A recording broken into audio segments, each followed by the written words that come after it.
Emily Withnall. Welcome to Encounter Culture. Thank you for joining me today. Thank you. Hi, Andrea. I just think that's funny because you're usually the one welcoming our guests to Encounter Culture. And so I don't know if that feels weird to be on the other side of it. It does a little bit, but it's fun to be the one being interviewed. So for anyone who may be new to Encounter Culture, you may not know this, but I am not the host of this show. Emily is the host of this show. I am Andrea Klunder. I am the producer and editor of Encounter Culture. Emily Withnall is our host. So we're here to talk about our upcoming season of Encounter Culture, season 8, if you can believe it. Yeah, that's wild.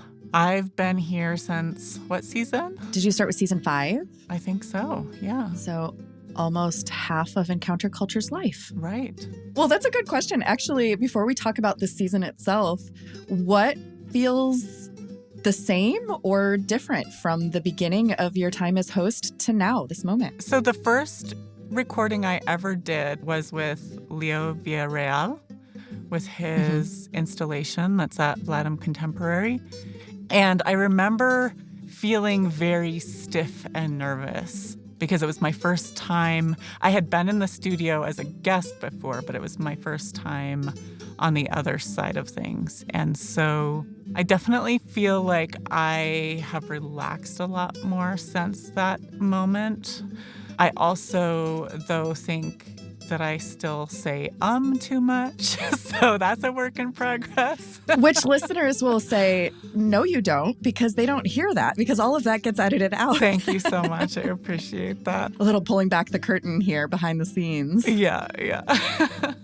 And this season, we started coming back to Vladem Contemporary with an interview that we did with artist Delilah Montoya, whose work is featured in the Off-Center exhibition. So we had Delilah and Katie Doyle, who is the assistant curator of the New Mexico Museum of Art.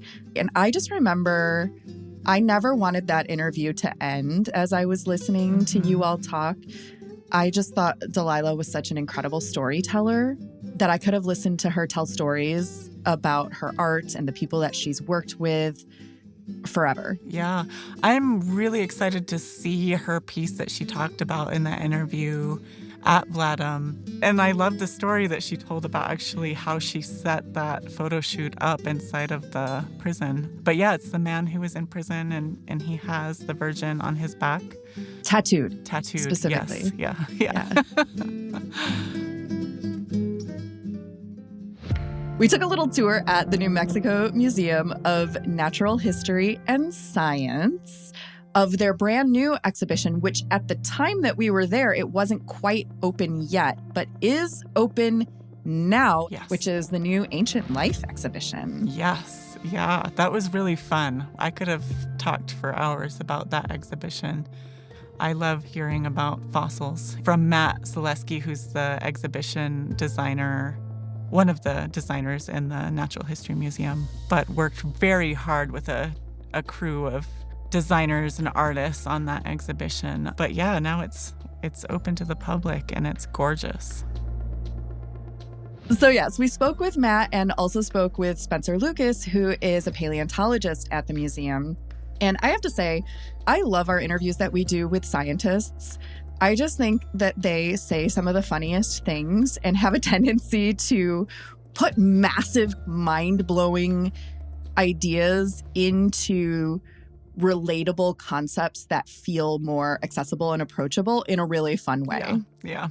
And I don't know if this is going in. I know you haven't edited that episode yet, but I loved towards the end when we were having a tour of the exhibition in progress as they were setting it up. You know, I had asked Spencer a question about, you know, whether he found it oddly comforting to think about all the mass extinctions Earth has been through.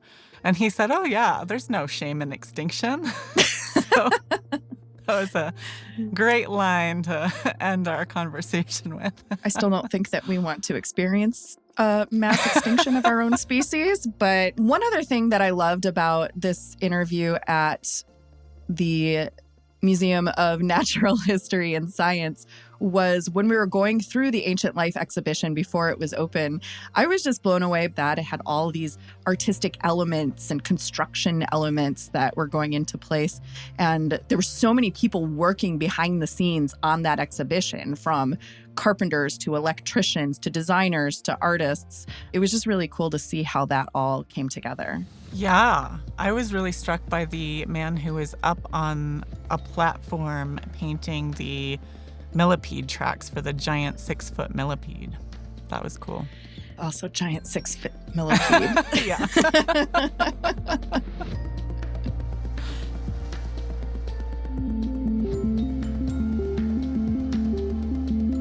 Yesterday, we had a very fun conversation with Lauren Adario, who is the director of the Cultural Technology Internship Program at New Mexico Highlands University, and Becca Sharp, who is also an instructor and the Emerging Professionals Coordinator for Media Arts and Technology, and who is a graduate of that program, who had actually studied with Lauren.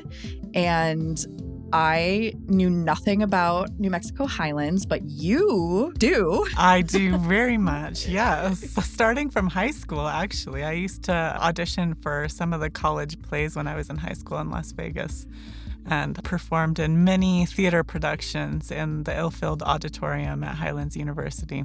But yeah, I went there for undergrad too, but I never took a class in media arts, sadly. Now you're regretting it. Yeah, I'm regretting it. It's a very cool program. I have lots of friends who have done it. I have friends who have done film in that program and all kinds of things, but I didn't know until very recently about their exhibition work that they do at some of the historic sites. Yeah, and that's one of the reasons why we were having them on Encounter Culture, because if you have been to any of the state museums or historic sites, you very likely have seen work from one of their students in this program somewhere in that space. Yeah, it's very cool. Highlands is a little gem, as we were discussing yesterday.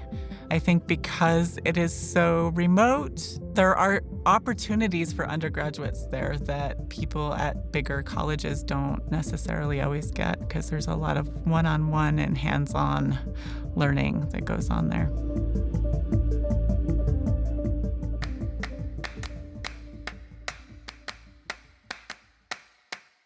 And then one that our associate producer, Alex, was there for was with children's picture book author Daniel Vandever, who has 3 children's books, which are Fall in Line, Holden, Horizon, and We Weave.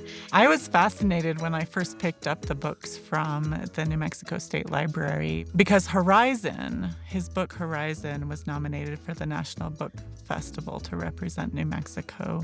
And I was surprised by how he was able to take these really deep, complex topics and turn them into children's picture books. It's such a cool conversation.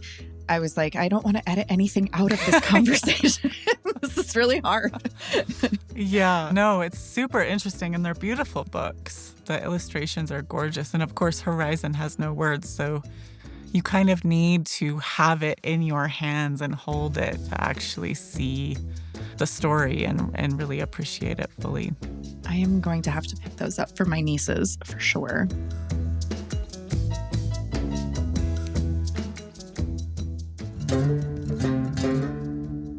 And then we have 2 additional episodes of this season that are yet to be recorded.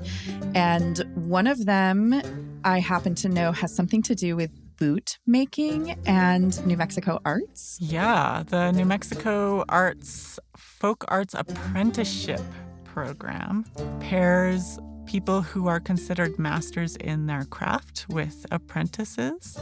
And so, yeah, I'm really looking forward to talking to 2 women who were paired in this program, one who's a master bootmaker and one who was learning how to make boots, I assume.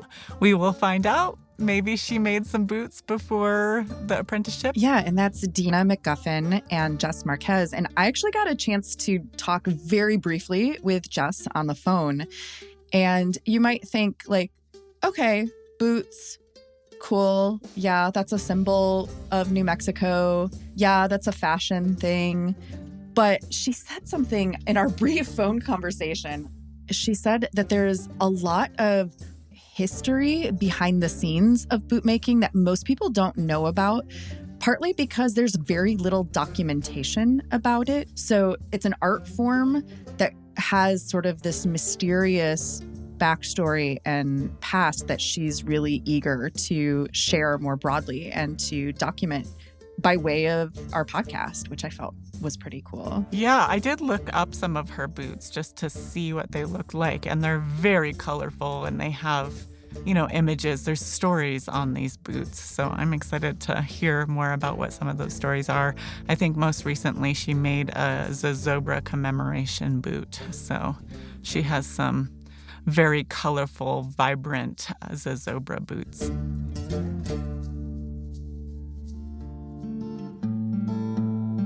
The last episode will be connected to the upcoming exhibition that's opening at the Museum of Indian Arts and Culture this summer. And the whole exhibition is going to be centered around Indigenous astronomy. There's going to be a lot of science involved, but also some traditional stories mixed in. We will be talking to someone who's involved in that exhibition. Sometimes with the Encounter Culture seasons, we kind of have a theme in mind before we choose the topics and guests that we're going to be featuring, and we kind of try to find different angles of representing that theme. But this season, we went the other direction. We chose the topics and the guests that we wanted to feature. And I know that you mentioned that you felt like there was a theme sort of emerging from that. Do you want to say more about what that is? Yeah, I think there's a very strong thread through all of them about the act of creation, making something, whether that is these boot makers that we will be talking to soon, or making children's picture books like Daniel Vandever does, or the exhibition people who are working on exhibitions like Ancient Life. The actual using of your hands to create something that didn't exist before. Say that last line one more time. The using of your hands to create something that didn't exist before. I like that. I made you say it over again because it sounded really poetic. I like that. Well, it's cool to think about art in that way, to create beauty from nothing. Like it starts as an idea and then all of a sudden you have this beautiful object that you've somehow created from that original spark of an idea in your brain. That's lovely. And I think that's a great place to end our season 8 preview for Encounter Culture. I would just say, if you really enjoy this podcast, please share it with your friends, because everyone I have encountered randomly around Santa Fe or elsewhere has told me how much they really enjoy it. People who listen to it on their long drives that they take. So if you enjoy it, you might have friends who would enjoy it. So please share. And we never know who is actually listening to the podcast until Emily runs into someone at the grocery store who says, "Hey, I know you." Yeah. What's the best way for people to get in touch if they want to comment on an episode that they really loved or share a story? So you can find me on Instagram and Facebook through El Palacio, which is the connected publication to Encounter Culture.